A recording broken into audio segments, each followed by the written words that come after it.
ನಾವು ಮುಂಚೆಯಿಂದಲೂ ಹೇಳ್ತಾ ಇದ್ದೀನಿ, ಹೈನೋದ್ಯಮವನ್ನು ಹೈನುಗಾರಿಕೆ ಅಲ್ಲ, ಇಲ್ಲಿ ಹೈನೋದ್ಯಮ ಮಾಡ್ತಾ ಇರೋದು. ಹೈನುಗಾರಿಕೆ ಅಂದರೆ 1-2 ಹಸು ಕಟ್ಕೊಂಡು ಸಂತೆ ಖರ್ಚಿಗೆ ದುಡ್ಡು ಮಾಡಿದ್ರೆ ಮಾತ್ರ ಅದು ಹೈನುಗಾರಿಕೆ. ಅಥವಾ ರೈತ ಹೇಳ್ತಾನೆ, ನಂಗೆ ಲೇಬರ್ ಹುಡ್ತಾ ಇದೆ, ಬೇರೆಯವ್ರ ಮನೆ ಕೆಲಸಕ್ಕೆ ಹೋಗೋ ಬದಲಿಗೆ ನಾನು ಲೇಬರ್ನ ಇಲ್ಲೇ ಹುಟ್ಟಿಸ್ಕೋತಾ ಇದ್ದೀನಿ ಅಂತ.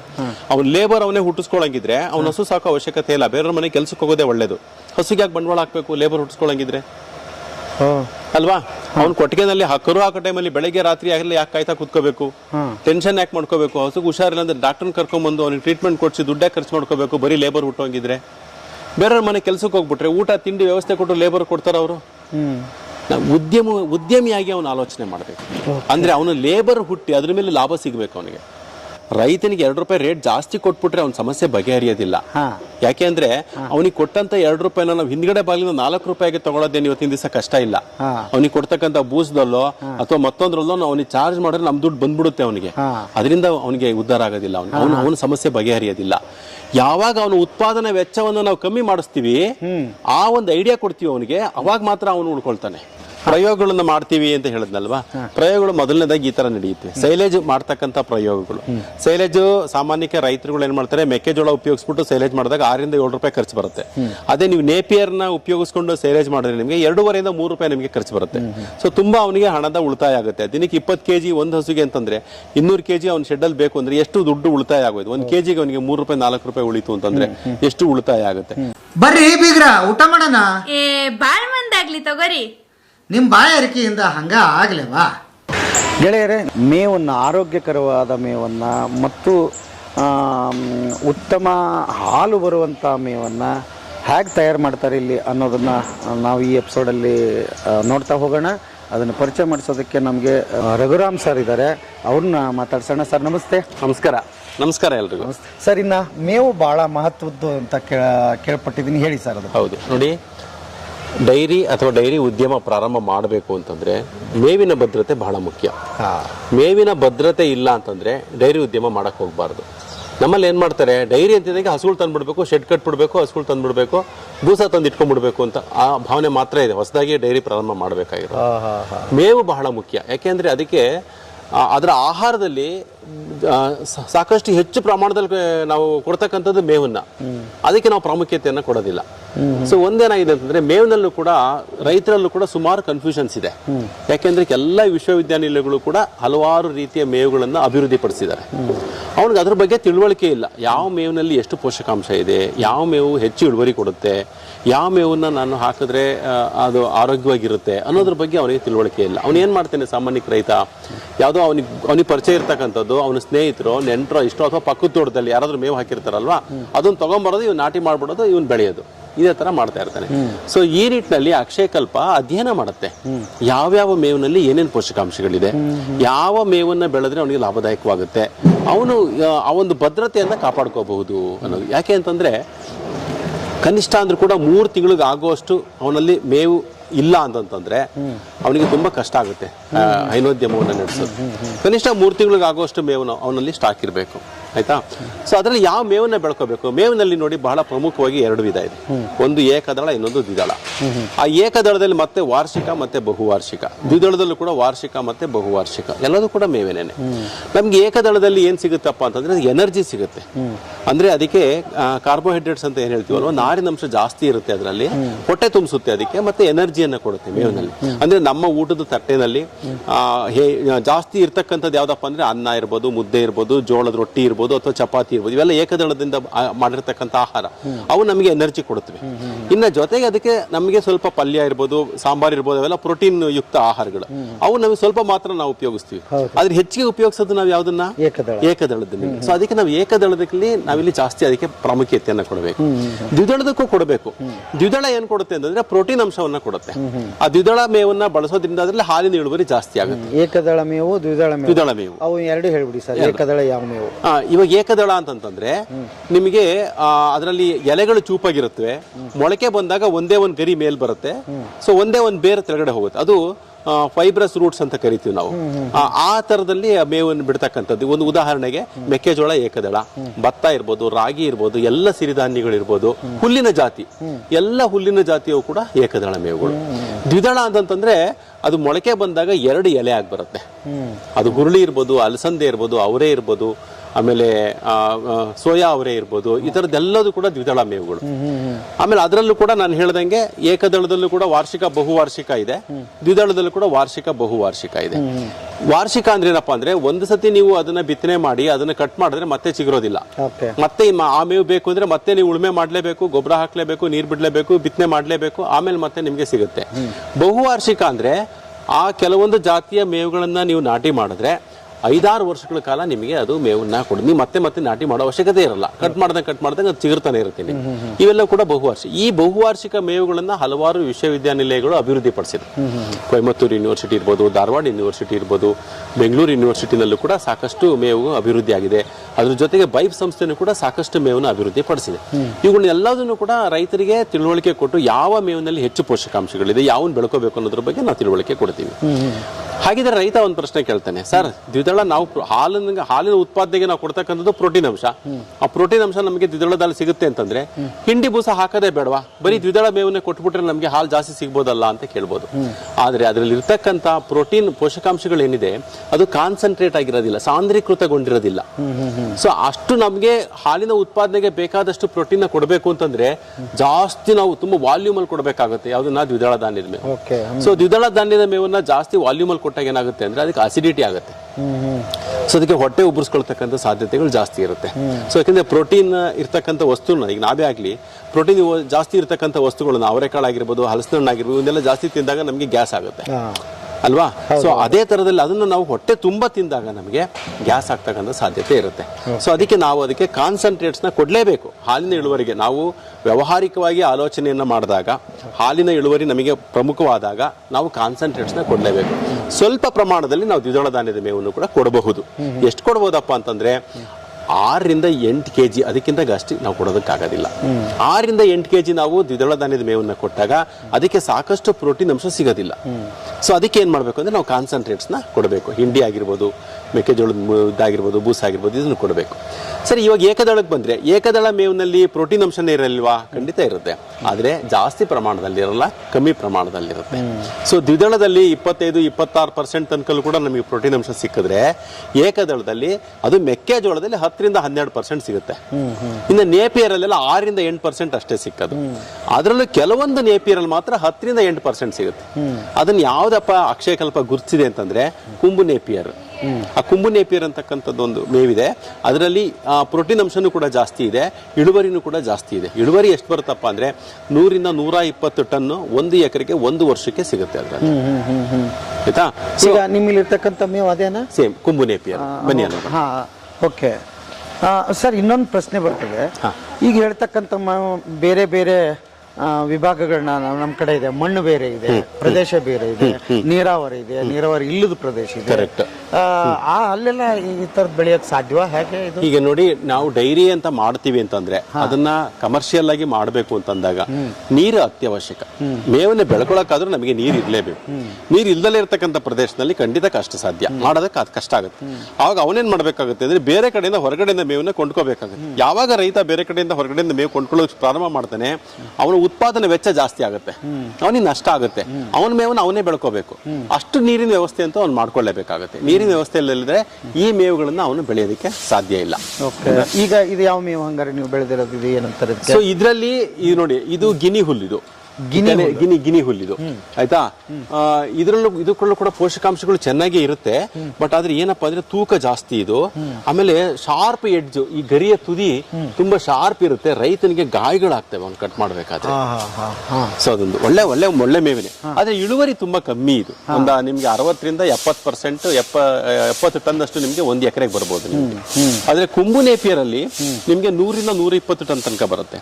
ಅದ್ರ ನಂತರದ್ದು ಬಂದ್ಬಿಟ್ಟು BNH 11 ಅಂತ ಒಂದು ಗುರುತಿಸಿದೀವಿ. ಅದ್ರಲ್ಲಿ ನಿಮಗೆ 80-100 ಟನ್ ಅಷ್ಟು ನಿಮ್ಗೆ ಇಳುವರಿ ಬರುತ್ತೆ. ಆಮೇಲೆ ಅದನ್ನ ನಮ್ಗೆ ಇನ್ನೊಂದೇನಪ್ಪಾ ಅಂದ್ರೆ ನಾನು ಹೇಳ್ತಕ್ಕಂಥ ಏನ್ ಮೇವಿದೆ ಅದನ್ನೆಲ್ಲ ರಸಮೇವು ಮಾಡ್ಕೊಳ್ಳೋದಕ್ಕೆ ತುಂಬಾ ಚೆನ್ನಾಗಿರುತ್ತೆ. ಅದರಲ್ಲಿ ಸಕ್ಕರೆ ಅಂಶನೂ ಕೂಡ ಬೇರೆ ಇತರೆ ಮೇವುಗಳಿಗೆ ಹೋಲಿಸ್ಕೊಂಡ್ರೆ ಅಲ್ಪ ಪ್ರಮಾಣದಲ್ಲಿ ಜಾಸ್ತಿ ಇರೋದ್ರಿಂದ ಅದರಲ್ಲಿ ಕೂಡ ನಾವು ಯಾವುದು ಕುಂಬು ನೇಪಿಯರು, ಮತ್ತೆ ಸೂಪರ್ ನೇಪಿಯರು, ಮತ್ತೆ BNH 11 ಮತ್ತೆ 10 ಈ ಮೇವುಗಳನ್ನ ನಾವು ಗುರುತಿಸಿ ರೈತರಿಗೆ ಹೇಳ್ತೀವಿ, ಇದನ್ನ ಮಾತ್ರ ಬೆಳ್ಕೊಳ್ಳಿ, ಬೇರೆ ಯಾವುದನ್ನು ಬೆಳಿಬೇಡಿ, ಸುಮ್ಮನೆ ನಿಮಗೆ ನಷ್ಟ ಆಗುತ್ತೆ ಅಂತಂದು. ಕೆಲವೊಂದು ಮೇವುಗಳಲ್ಲಿ ಏನು ಜಾಸ್ತಿ ಪೋಷಕಾಂಶಗಳು ಇರೋದಿಲ್ಲ. ಸೊ ಇದರಲ್ಲಿ ತುಂಬಾ ಪೋಷಕಾಂಶಗಳು ಇರೋದ್ರಿಂದ ಇದನ್ನ ಬೆಳ್ಕೋಬಹುದು. ಈಗ ಕಾಮನ್ ಆಗಿ ಈಗ ನಾವು ಗಮನಿಸ್ದಂಗೆ ನಾವೇನು ಮಾಡ್ತೀವಿ ಈ ಮೇವನ್ನು ಈಗ ನಮ್ಮ ಉತ್ತರ ಕರ್ನಾಟಕದ ಬೆಳೆ ನಾವೇನು ಬೆಳೆ ಹಾಕಿರ್ತೀವಿ ಅದು ಎತ್ತಿಗೆ ಆಗಿರ್ಬೋದು, ಹಸುಗೆ ಆಗಿರ್ಬೋದು, ಎಮ್ಮಿಗೆ ಆಗಿರ್ಬೋದು, ಆಕಳಕ್ಕಾಗಿರ್ಬೋದು, ಕುರಿಗೆ ಇದಕ್ಕೆ ಆಗಿರ್ಬೋದು. ನಾವು ನಮ್ಮ ಉದ್ದೇಶ ಮೊದಲು ಮೂಲ ನಮಗೇನು ಬೇಕೋ ಅದನ್ನ ಬೆಳೆ ಹಾಕ್ತೀವಿ. ಅದು ಬಂದಿದ್ದನ್ನ ತೊಗರಿ ಹೊಟ್ಟಾಗಿರ್ಬೋದು, ಶೇಂಗಾ ಹೊಟ್ಟಾಗಿರ್ಬೋದು, ಅಥವಾ ಬಿಳಿಜಾಳದ ಮೇವು ಆಗಿರ್ಬೋದು, ಹಂಗೆ ಮಾಡಿ ಅಭ್ಯಾಸ ನಮಗೆ. ನಮಗೇನು ನೀಡ್ಸಿದೆ ಅದನ್ನ ಬೆಳೆದು ಉಳಿದಿದ್ದನ್ನ ಕಾಳು ತಕ್ಕೊಂತೀವಿ, ಉಳಿದಿದ್ದನ್ನ ಮೇವು ಅದಕ್ಕೆ ಹಾಕ್ತೀವಿ ಅಂತ. ಅದು ಎಷ್ಟರ ಮಟ್ಟಿಗೆ ಸರಿ ಅಥವಾ ತಪ್ಪು? ಖಂಡಿತ ಮೇವಿನ ದೃಷ್ಟಿಯಿಂದ ಅದರಲ್ಲಿ ಯಾವುದೇ ರೀತಿಯಾದ ಪೋಷಕಾಂಶಗಳು ಇರೋದಿಲ್ಲ.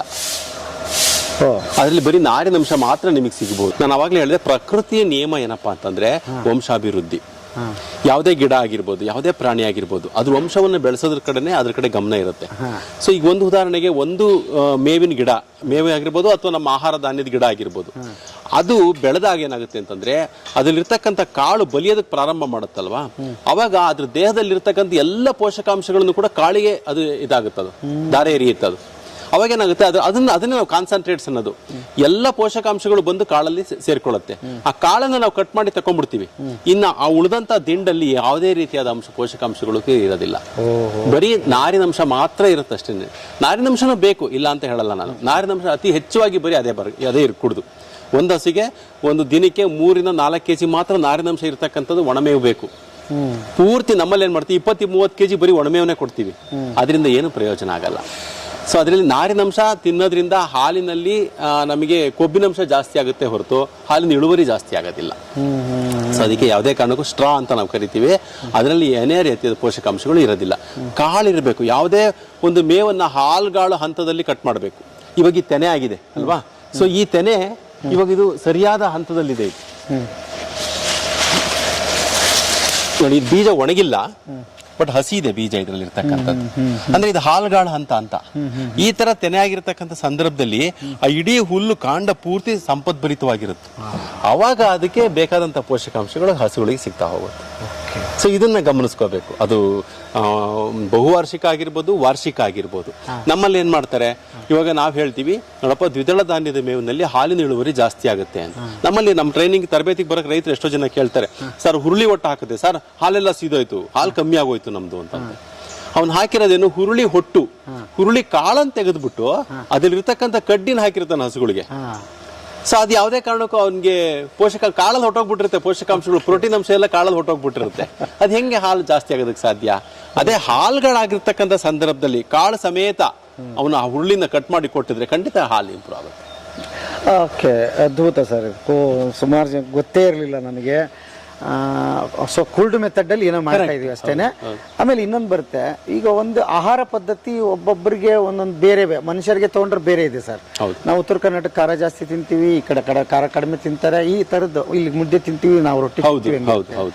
ಹಿಂಗೆ ಹಸುಗಳ ತಳಿಗಳಲ್ಲಿ ಅಥವಾ ಬೇರೆ ಬೇರೆ ಇದರಲ್ಲಿ ಆಹಾರ ಬೇರೆ ಬೇರೆ ಆಗುತ್ತಾ, ಅಥವಾ ಈಗ ರೆಡಿ ಮಾಡಿದ್ ಒಂದೇ ಎಲ್ಲದಕ್ಕೂ ಆಗ್ಬಿಡುತ್ತಾ? ಏನಾಗುತ್ತೆ ಅಂದ್ರೆ, ನಮಗೆ ಹೆಂಗೆ ಬ್ಯಾಲೆನ್ಸ್ಡ್ ಡಯಟ್ ಬೇಕು. ನೀವು ರೊಟ್ಟಿ ತಿಂತಿರೋ, ಮುದ್ದೆ ತಿಂತಿರೋ ಮುಖ್ಯ ಅಲ್ಲ. ಕಾರ್ಬೋಹೈಡ್ರೇಟ್ಸ್ ತಿಂತೀರಾ, ಪ್ರೋಟೀನ್ ತಿಂತೀರಾ ಅನ್ನೋದು ಮುಖ್ಯ. ನಮ್ಗೆ ಹೆಂಗೆ ಒಂದು ಸಮತೋಲನ ಆಹಾರ ಬೇಕು, ಅದೇ ತರ ಹಸುಗಳು ಕೂಡ ಸಮತೋಲನ ಆಹಾರ ಬೇಕು. ಅದಕ್ಕೂ ಕೂಡ ಎಷ್ಟು ನಮಗೆ ಏನು ಪ್ರೋಟೀನ್ ಅಂಶ ಇರತಕ್ಕಂಥ ಆಹಾರ ಬೇಕು, ಎಷ್ಟು ನಮಗೆ ಶರ್ಕರ ಪಿಷ್ಟ ಆಹಾರ ಇರೋದು ಬೇಕು, ಎಷ್ಟು ನಮಗೆ ಖನಿಜ ಮಿಶ್ರಣ ಬೇಕು, ಲಘು ಪೋಷಕಾಂಶಗಳು ಎಷ್ಟು ಮಟ್ಟಿಗೆ ಬೇಕು ಅನ್ನೋದನ್ನ ಅಥವಾ ಒಂದು ಸಂಸ್ಥೆ ಆಗಿರ್ಬೋದು ಅಥವಾ ಯಾವ್ದಾದ್ರು ಒಂದು ಸರ್ಕಾರದ ಮಟ್ಟದಲ್ಲಿ ಒಂದು ವಿಜ್ಞಾನಿಗಳು ಅದನ್ನ ತಯಾರು ಮಾಡಿ ಕೊಡ್ಬೇಕು ಅದನ್ನ. ಸೊ ಈ ನಿಟ್ಟಿನಲ್ಲಿ ನಾವಿಲ್ಲಿ ಆ ಕೆಲಸ ಮಾಡ್ತಾ ಇದ್ವಿ ಅಕ್ಷಯ ಕಲ್ಪದಲ್ಲಿ. ಬಹುಶಃ ನೀವು ಚಾರ್ಟ್ ನೋಡ್ಬೋದು, ನೋಡಿ ಇಲ್ಲಿ R&D ಮಾಡ್ತೀವಿ. ಇಲ್ಲಿ ಏನ್ ಮಾಡ್ತಾ ಇದೀವಪ್ಪ ಅಂತಂದ್ರೆ, ನಮ್ಮಲ್ಲಿ ಎಷ್ಟು ಹಸುಗಳಿದೆ, ಯಾವ್ಯಾವ ಹಂತದ ಹಸುಗಳಿದೆ, ಎಷ್ಟಿದೆ, ಅದಕ್ಕೆ ಯಾವ್ಯಾವ ರೀತಿಯಾದ ಪೋಷಕಾಂಶಗಳು ಬೇಕಾಗುತ್ತೆ, ವೈಜ್ಞಾನಿಕವಾಗಿ ಅಧ್ಯಯನ ಮಾಡಿ ಅವುಗಳಿಗೆ ನಾವಿಲ್ಲಿ ಕೊಡ್ತಾ ಬರ್ತೀವಿ. ಆಯ್ತಾ? ಸೊ ಆವಾಗ ಏನಾಗುತ್ತೆ ಅಂತಂದ್ರೆ, ನಮಗೆ ಇದರಲ್ಲಿ ಬರ್ತಕ್ಕಂಥ ಒಳ್ಳೆ ರಿಸಲ್ಟ್ ಏನಿದೆ ಅದನ್ನ ನಾವು ರೈತರಿಗೆ ತರಬೇತಿನಲ್ಲಿ ಹೇಳ್ತೀವಿ. ನೀವಿಲ್ಲಿ ಪ್ರಯೋಗ ಮಾಡಿ ಅದಕ್ಕೆ ಆಹಾರಗಳನ್ನು ಕೊಟ್ಟು ನೋಡೋದು, ಅದ್ರ ಆರೋಗ್ಯದ ಮೇಲೆ ಏನಾರ ಪರಿಣಾಮ ಬೀರುತ್ತಾ ಈ ಕಾಂಬಿನೇಷನ್, ಹಾಲಿನ ಇಳುವರಿ ಏನಾರ ಪರಿಣಾಮ ಬೀರುತ್ತಾ ಈ ಕಾಂಬಿನೇಷನ್ ಇಂದ. ಆಯ್ತಾ? ಆಮೇಲೆ ಅದಕ್ಕೆ ವಂಶಾಭಿವೃದ್ಧಿಗೆ ಅಂದ್ರೆ ಅದು ಸರಿಯಾದ ಟೈಮಿಗೆ ಅದು ಗರ್ಭ ಧರಿಸುತ್ತಾ, ಗರ್ಭ ಧರಿಸಿದ ಮೇಲೆ ಏನಾದ್ರು ಸಮಸ್ಯೆಗಳು ಆಗ್ತಾವ, ಅದು ಕರು ಹಾಕಿದಾಗ ಏನಾದ್ರೂ ಸಮಸ್ಯೆಗಳು, ಇವನ್ನೆಲ್ಲದನ್ನು ಕೂಡ ಅಧ್ಯಯನ ಮಾಡಿ ಯಾವ ಮಟ್ಟದ ಆಹಾರವನ್ನು ಹಸುಳಿಗೆ ಕೊಡಬೇಕು ಅಂತ ಇದನ್ನ ಬ್ಯಾಲೆನ್ಸ್ ಮಾಡ್ತೀವಿ. ಇದಕ್ಕೆ ನಾವು TMR ಅಂತ ಕರಿತೀವಿ, ಟೋಟಲ್ ಮಿಕ್ಸ್ಡ್ ರೇಷನ್ ಅಂತ. ಟೋಟಲ್ ಮಿಕ್ಸ್ಡ್ ರೇಷನ್ ಅಂದ್ರೆ ಅದೇನ್ ಬೇರೆ ಬ್ರಹ್ಮಾಂಡ ಅಲ್ಲ. ಅದು ನಾವು ಕೊಡ್ತಕ್ಕಂಥ ಆಹಾರದಲ್ಲಿ ಯಾವ್ಯಾವ ಪೋಷಕಾಂಶಗಳು ಎಷ್ಟೆಷ್ಟು ಇರಬೇಕು ಅದನ್ನ ಕೊಟ್ರೆ ಸಾಕು. ಅದ್ಯಾವ್ದು ಅಂಗಡಿಯಿಂದ ತಂದು ಕೊಡ್ತಕ್ಕಂಥದ್ದಲ್ಲ ಅದು ಟೋಟಲ್ ಮಿಕ್ಸ್ಡ್ ರೇಷನ್ ಅಂತಂದ್ರೆ. ನನ್ನ ಸುಮಾರು ಜನ ಕೇಳ್ತಾರೆ, ನೀವು TMR ಬಗ್ಗೆ ಹೇಳಲ್ಲ, ಎಲ್ಲಿ ಸಿಗುತ್ತೆ ಅದು? ಎಲ್ಲೂ ಸಿಗಲ್ಲಪ್ಪ, ಅದು ನಿಮ್ಮನೆಯಲ್ಲೇ ಸಿಗುತ್ತೆ TMR ಅನ್ನೋದು. ನೀವೇನ್ ಹುಲ್ ಕೊಡ್ತೀರಾ, ನೀವೇನ್ ರಸಮೇವು ಕೊಡ್ತೀರಾ, ನೀವೇನ್ ಅದಕ್ಕೆ ಹಿಂಡಿ ಮಿಶ್ರಣ ಕೊಡ್ತೀರಾ, ಅಥವಾ ಏನ್ ನಿಮ್ಗೆ ಮೆಕ್ಕೆಜೋಳದ ನುಚ್ಚು ಕೊಡ್ತೀರಾ, ಏನ್ ನೀವು ಖನಿಜ ಮಿಶ್ರಣ ಅಂತ ಕೊಡ್ತೀರಾ, ಬೆಲ್ಲ ಕೊಡ್ತೀರಾ, ಉಪ್ಪು ಕೊಡ್ತೀರಾ, ಇದೆಲ್ಲದನ್ನು ಮಿಕ್ಸ್ ಮಾಡಿ ಒಂದು ಸಮ ಪ್ರಮಾಣದಲ್ಲಿ ಅವಕ್ಕೆ ಕೊಡ್ತಕ್ಕಂಥದ್ದೇ TMR ಅಷ್ಟೇ, ಇನ್ನೇನು ಇಲ್ಲ. ಅದನ್ನ ಯಾವ್ಯಾವ ಹಂತದಲ್ಲಿ ಎಷ್ಟೆಷ್ಟು ಕೊಡಬೇಕು ಅನ್ನೋದನ್ನ ನಾವು ಹೇಳಕ್ಕಾಗಲ್ಲ.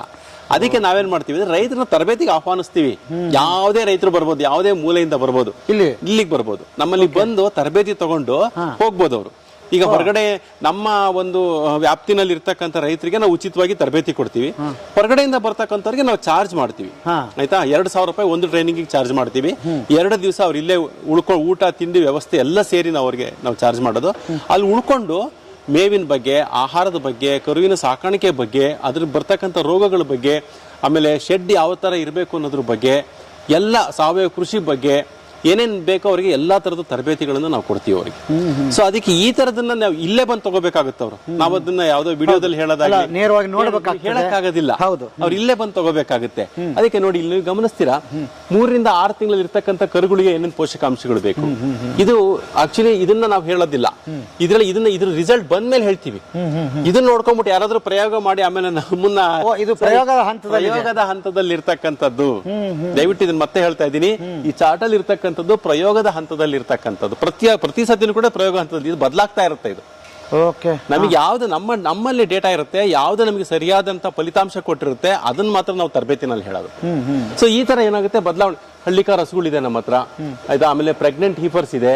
ಆಮೇಲೆ 20 ರಿಂದ 25 ದಿವಸದಲ್ಲಿ, ಅಂದ್ರೆ ಕರು ಹಾಕಿದ ಮೊದಲನೇ ಹಂತದಲ್ಲಿ ಇರ್ತಕ್ಕಂಥದ್ದು, ಕರು ಹಾಕಿದ 2ನೇ ಹಂತದಲ್ಲಿ ಇರ್ತಕ್ಕಂಥದ್ದು, ಆಮೇಲೆ ಅದು ಪ್ರೆಗ್ನೆಂಟ್ ಆಗಿ ಗರ್ಭ ಧರಿಸಿ ಅದನ್ನ ಡ್ರೈ ಮಾಡಿರ್ತೀವಿ ಹಸುಗಳನ್ನ, ಆ ಹಂತದಲ್ಲಿ ಇರ್ತಕ್ಕಂಥದ್ದಕ್ಕೆ ಯಾವ್ಯಾವ ತರ ಆಹಾರ, ಇದೆಲ್ಲದನ್ನು ಕೂಡ ಪ್ರಯೋಗಗಳನ್ನ ಮಾಡ್ತೀವಿ. ಸೊ ಅದಕ್ಕೋಸ್ಕರ ನಾವು ಇಲ್ಲಿ ಹೇಳಿದ್ರೆ ಖಂಡಿತ ಅರ್ಥ ಆಗೋದಿಲ್ಲ.